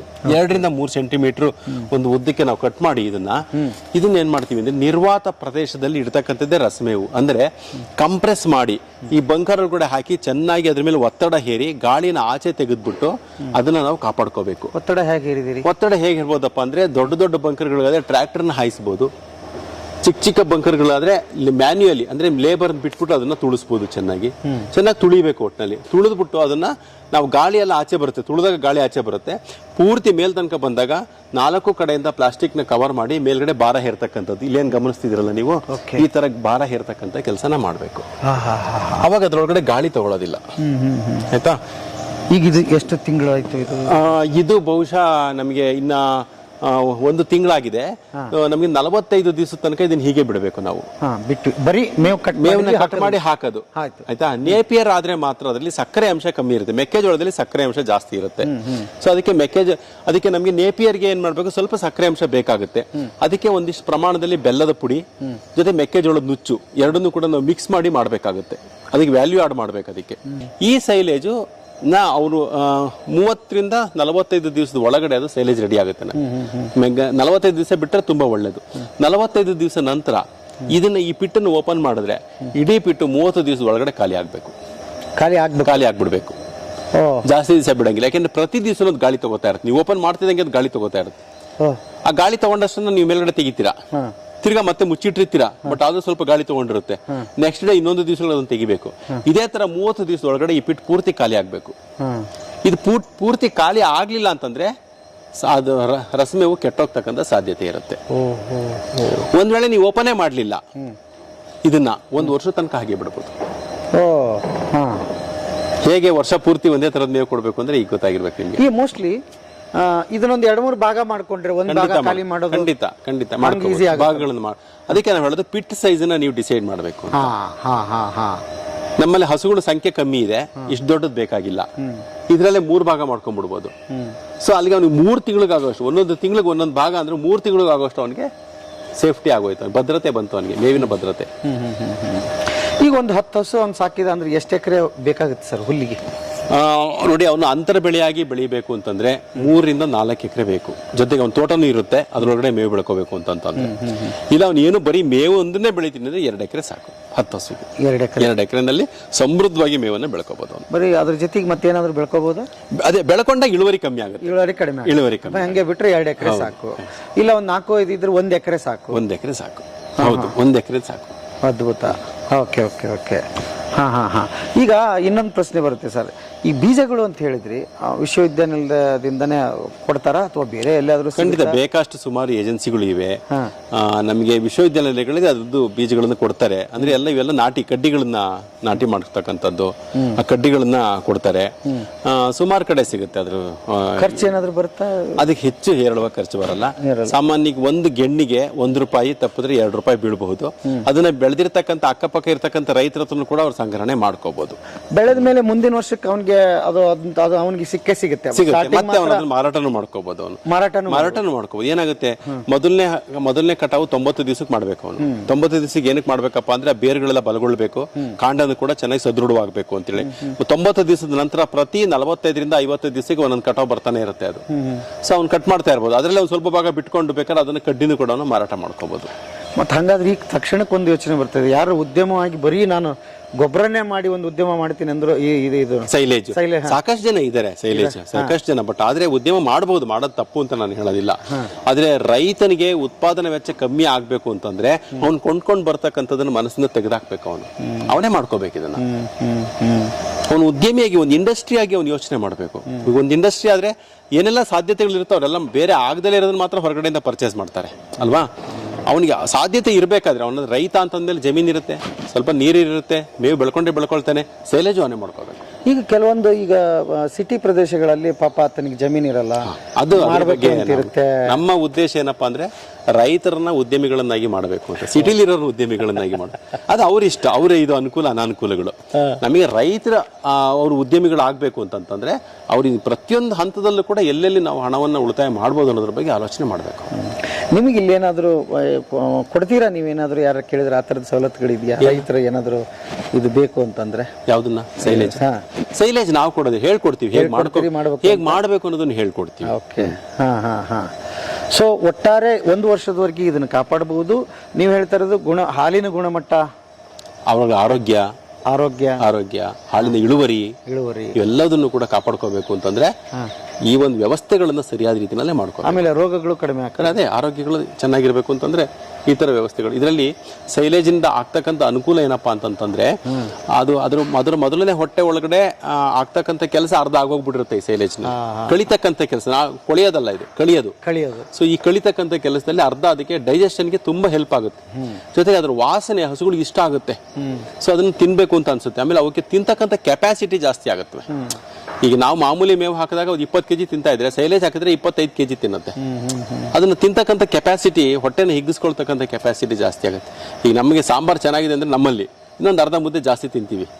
ಆ ರುಚಿ ಸಿಗ್ಬೇಕಲ್ವಾ ನಮ್ಗೆ. ರುಚಿ ಇಲ್ಲ ಅಂತಂದ್ರೆ ಅರ್ಧನೇ ತಿನ್ನಕ್ಕಾಗದ ನಮ್ಗೆ. ಹಾಗೆ ಸೊ ರುಚಿ ಸಿಗ್ತಕ್ಕಂಥ ಆಹಾರವನ್ನು ಕೊಟ್ಟಾಗ ಅದಕ್ಕೆ ತಿಂದು ಅರ್ಗಿಸ್ಕೊಳ್ತಕ್ಕಂಥ ಶಕ್ತಿ ಜಾಸ್ತಿ ಆಗುತ್ತೆ. ಯಾವಾಗ ತಿಂದು ಅರ್ಗಿಸ್ಕೊಳ್ತಕ್ಕಂಥ ಶಕ್ತಿ ಜಾಸ್ತಿ, ಇಳುವರಿ ಆಟೋಮೆಟಿಕ್ ನಮಗೆ ಜಾಸ್ತಿ ಆಗುತ್ತೆ. ಅದ್ಭುತ, ಬಹಳ ಚೆನ್ನಾಗಿದೆ ಸರ್. ಮತ್ತೇನಾದ್ರೂ ಇದ್ರ ಮಾಹಿತಿ ಇದೆ? ಇದ್ರ ಬಗ್ಗೆ ಇಷ್ಟೇ ಗೆಳೆಯರೆ. ಸರ್, ಈಗ ನಾವು ಡೈರಿ ಹತ್ತ ಹೋಗೋಣ. ಡೈರಿ ಹತ್ತಲ್ಲ, ನಿಮ್ಮ ಹಸು ಹಾಲು, ಅಲ್ಲಿಗೆ ಹೋಗೋಣ. ಮುಂದಿನ ಇದನ್ನ ನೋಡ್ತಾ ಇರಿ. ಮೋಸ್ಟ್ಲಿ ಬಹಳ ಉತ್ತಮವಾದ, ವೈಜ್ಞಾನಿಕವಾಗಿ ಮತ್ತು ಸರಳವಾಗಿ ಮತ್ತು ಬಹಳ ಚೀಪ್ ಅಂಡ್ ಬೆಸ್ಟ್ ಆಗಿ ಬೆಳೆಯೋ. ಹೌದು, ಸಾಧ್ಯವಾದಷ್ಟು ನಾನು ಇದು ಮಾಡಿದ್ದೀನಿ. ನಿಮ್ಗೆ ಹೆಚ್ಚಿನ ಮಾಹಿತಿ ಬೇಕು ಅಂದ್ರೆ ತರಬೇತಿಗೆ ಬಂದು ದಯವಿಟ್ಟು ಮಾಹಿತಿ ಖಂಡಿತ ಬರ್ತಾರೆ. ಸರ್, ರೈತರಿಗೆ ಏನಾಗಿದೆ ಸರ್, ಸರಿಯಾದ ಮಾಹಿತಿ ಸಿಗುತ್ತೆ ಅಂದ್ರೆ ಎಲ್ಲಿಂದಾದ್ರೂ ಬರ್ತಾರೆ, ತಯಾರಾಗಿದ್ದಾರೆ, ಬೇಕಾದಷ್ಟು ದುಡ್ಡು ಖರ್ಚು ಮಾಡ್ತಾರೆ, ಎಲ್ಲ ಮಾಡಿರ್ತಾರೆ. ಸರಿಯಾದ್ದು ಸಿಗೋದಿಲ್ಲ, ಸರಿಯಾಗಿ ಹೇಳೋದಿಲ್ಲ. ಹಾಗಾಗಿ ಕೊರತೆ ಇರ್ತದೆ ಮಾಹಿತಿ. ಖಂಡಿತ ಗೆಳೆಯರ ಕೆಳಗಡೆ ನಂಬರ್ ಬರ್ತಾ ಇದೆ. ಆಮೇಲೆ ಸರ್, ರೈತರು ಕೆಲವೊಬ್ಬರಿಗೆ ಇಮೇಲ್ ಹಾಕಕ್ಕೂ ಬರೋದಿಲ್ಲ.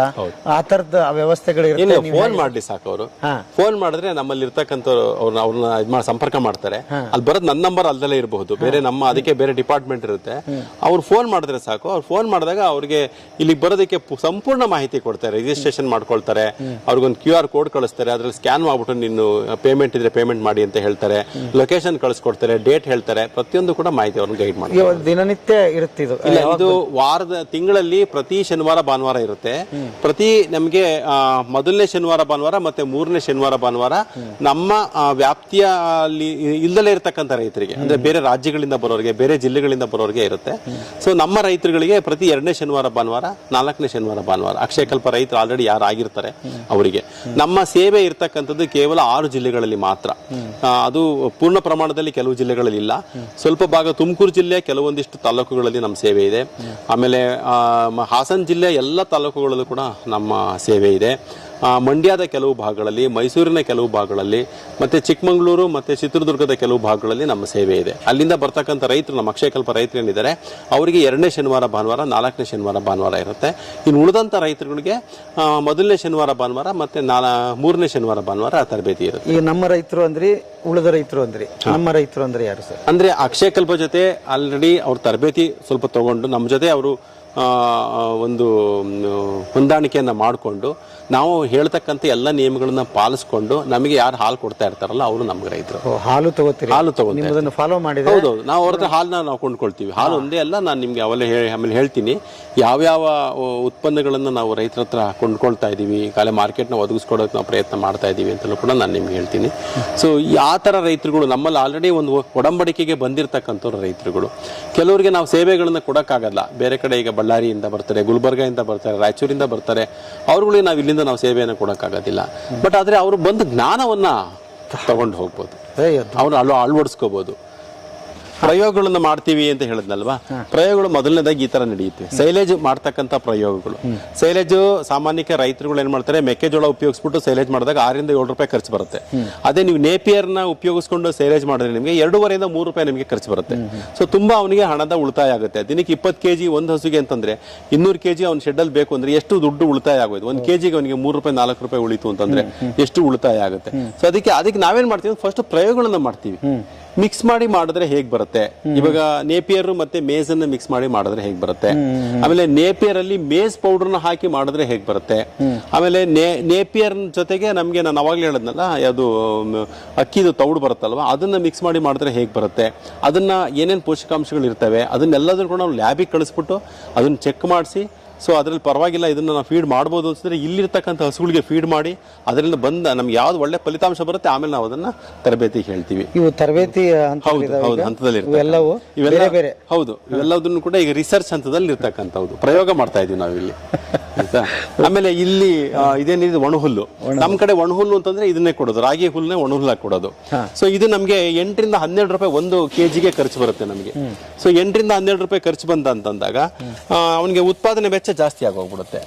ಅಥವಾ ಅದಕ್ಕೆ ಏನ್ ಮಾಡ್ಬೇಕು ಅಂತಂದ್ರೆ BNH 14 ಅವನು ಚಾಪ್ ಮಾಡಿ ಇಟ್ಕೊಂಡ್ರೆ ನೀವು ಇನ್ನೊಂದು ಶೆಡ್ ಅಲ್ಲಿ ಮೇವಿನ ಒಂದು ವೆರೈಟಿ, ಅದನ್ನ ಒಂದು ಚಾಪ್ ಮಾಡಿ ಇಟ್ಕೊಂಡ್ರೆ ನಾನು ನಿಮ್ಗೆ ಇನ್ನೊಂದು ಶೆಡ್ ಅಲ್ಲಿ ಇದೆ ಅದನ್ನ ತೋರಿಸ್ತೀನಿ ಯಾವ ರೀತಿ ನಾವು ಸ್ಟಾಕ್ ಮಾಡ್ಕೊಂಡಿದೀವಿ ಅನ್ನೋದನ್ನು. ಸೊ BNH 14 ಅವನು ರಾಗಿ ಹುಲ್ಲಿನ ಬದಲಿಯಾಗಿ ಅದನ್ನ ಕೊಡ್ಬೋದು. ಈ ರಾಗಿ ಹುಲ್ಲಲ್ಲಿ ಸಾಕಷ್ಟು ಪೋಷಕಾಂಶಗಳು ಇರೋದಿಲ್ಲ, ಬಟ್ ಅದ್ರಲ್ಲಿ ಪೋಷಕಾಂಶಗಳು ಇರುತ್ತೆ, ಬೆಲೆನೂ ಕೂಡ ಇದಕ್ಕಿಂತ ಕಮ್ಮಿ ಆಗುತ್ತೆ. ಈಗ ಇದನ್ನು ಡೈರೆಕ್ಟ್ ಆಗಿ ಹಂಗೆ ಕೊಡೋದ ಅಥವಾ ಅದನ್ನ ನಾವು TMR ಅಂತ ಹೇಳಿದ್ನಲ್ಲ, ಅದನ್ನ TMR ಅಲ್ಲಿ ನಾನು ನಿಮ್ಗೆ ಎಕ್ಸ್ಪ್ಲೈನ್ ಮಾಡ್ತೀನಿ. ಸೊ ಇದನ್ನು ಕೂಡ ಚಾಪ್ ಮಾಡಬೇಕು, ಚಾಪ್ ಮಾಡಿ ಸಣ್ಣ ಪುಡಿ ಮಾಡಿ ಅದಕ್ಕೆ ಸಂಪೂರ್ಣ ಮಿಶ್ರಿತ ಆಹಾರ ಅಂತ TMR ಅಂದ್ರೆ ಎಲ್ಲ ಹಾಲು, ಅದರಲ್ಲಿ ಸೈಲೇಜು, ಹಸಿ ಹುಲ್ಲು, ಒಣ ಹುಲ್ಲು ಮತ್ತೆ ಹಿಂಡಿ, ಕೊಡ್ತಕ್ಕಂಥ ಹಿಂಡಿ ಏನೇನು ಕೊಡ್ತೀವಿ ಅದಕ್ಕೆ ಪೋಷಕ ಖನಿಜ ಮಿಶ್ರಣ ಎಲ್ಲದನ್ನು ಕೂಡ ನೀಟಾಗಿ ಮಿಕ್ಸ್ ಮಾಡಿ ಅದನ್ನ ಊಟ ರೆಡಿ ಮಾಡಿ ಕೊಡೋದು ಅದಕ್ಕೆ. ನೆಕ್ಸ್ಟ್ ಸೆಷನ್ ಅದ್ಭುತವಾಗಿರುತ್ತೆ, ಕಾಯ್ತಾ ಇರಿ.